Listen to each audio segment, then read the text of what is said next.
These are my dirty white UltraBOOSTs, and I'm going to show you guys how to clean them real quick.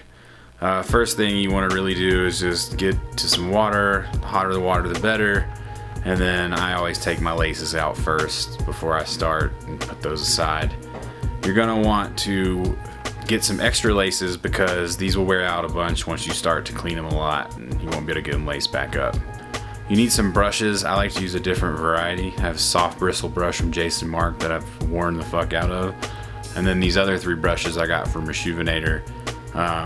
Any soft bristle brush will do for the prime knit, but you need something a little rougher for all the soles. The soft bristle here is great. It's really soft on the prime knit, and it's what I use for most of it. And then this is the hard bristle, which I use for the sole. It's pretty industrial strength.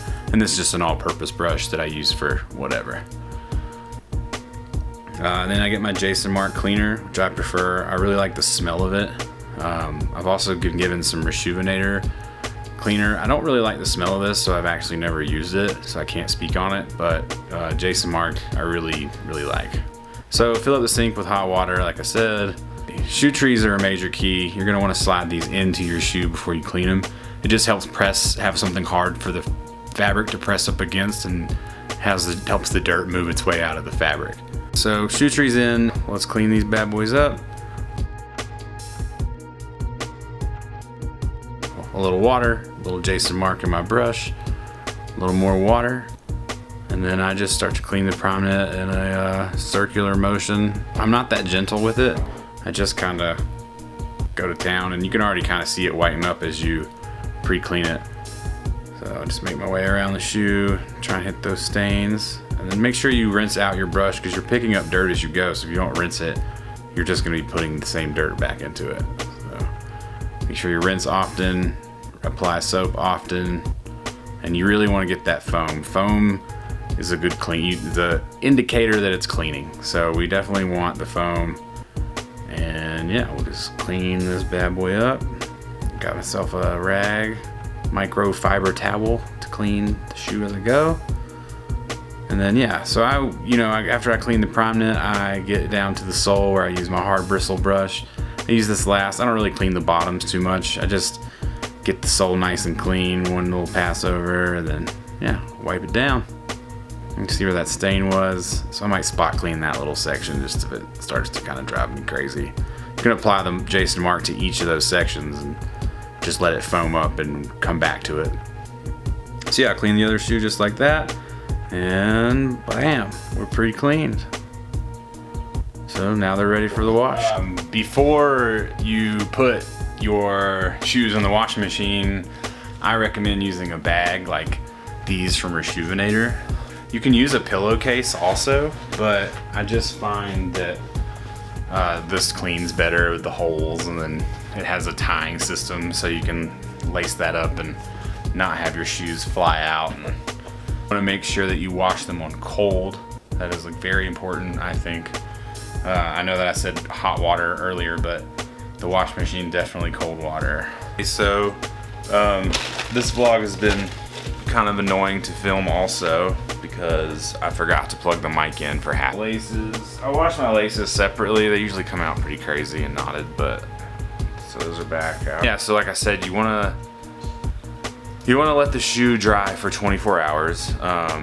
You don't want to try to wear them right after you've washed them. You need to give them time to dry. It helps them brighten up as well. Our Rejuvenator bags, and then when they come out of the wash, I take them out and let them dry. I just put them back in here so you can see these are pretty dry. It hasn't been 24 hours yet, but it's been long enough to look at. Shoe trees are still inside.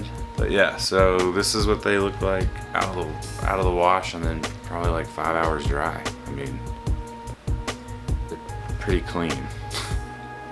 Doesn't really do anything with the bottoms even. They're not bad, they're not great, but I think the shoe is clean. A crazy mess going on in it. Where was that stain? That stain was like, I feel like I can still see like a remnants of it, barely, but I bet by the time it dries I won't. Yeah, I mean, you can do this as much as you like. It doesn't change how the shoe fits. Some people take out their insoles before they wash. I've never had a problem with them coming out, so I don't do that. I don't know if some people's just fly out or something, but I'm not sure. But yeah, so that's how I do that. And then, I mean, you can even tell a difference. So this is this pair we just washed, so 1.0s. And then so I'll just do one shoe of each. And then that's a dead stock pair of 2.0. They're not far off. So, yeah, let's see. So dead stock pair on the side.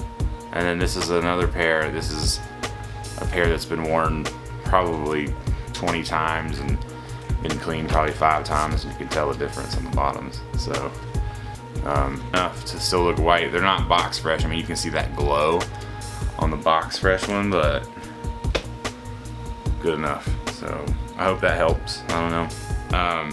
So the other thing that we were going to talk about is the difference between 2.0 and 1.0. It's completely different on the toe box.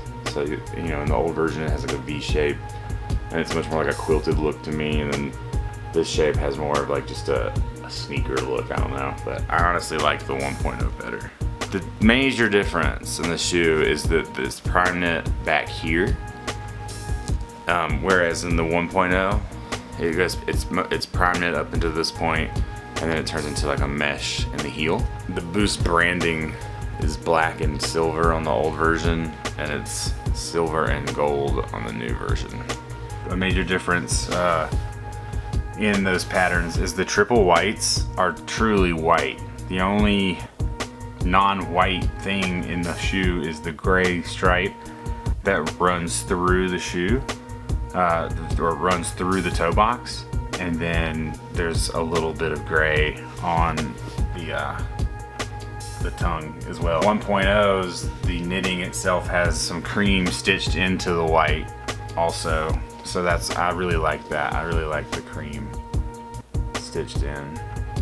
Right. So the 1.0 has this black rubber sole that the more of the nipple type sole on it, and people complain about that runners complain about that wearing out pretty quick.